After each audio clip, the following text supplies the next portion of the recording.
Children who seem unusually independent and mature from a young age may actually be more prone to psychological issues later in life. These individuals often try to solve every problem on their own. They habitually refuse help, avoid burdening others, and don't want to be burdened themselves. They can go long stretches without contacting family, keep their struggles to themselves, and often avoid opening up even when facing serious difficulties.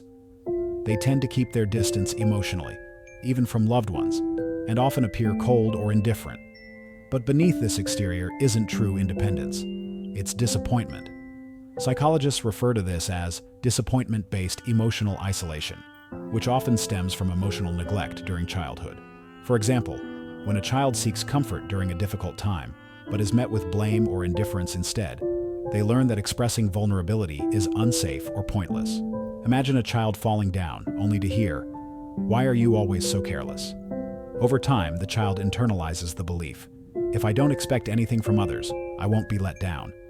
This mindset forces them into emotional isolation. They learn to rely solely on themselves and gradually lose the ability or willingness to connect deeply with others. On the surface, they may seem calm, composed, and self-sufficient, but in reality, they're shutting people out and avoiding emotional closeness. Over time, this isolation can shape their romantic relationships as well. They might see their partner's need for affection as too much, or dismiss vulnerability as weakness or manipulation. Because they once had to protect themselves emotionally, they now have walls around their hearts, walls that block out pain, but also joy and connection.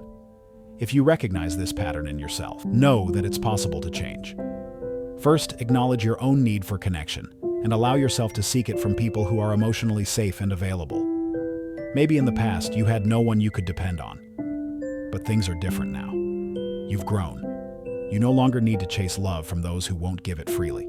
Second, start practicing healthy dependence in small ways. For someone used to being completely self-reliant, even asking for small favors can feel uncomfortable. That's okay. Try sending a simple message with a small request. It won't be a burden to others, but it will help you learn to trust and connect.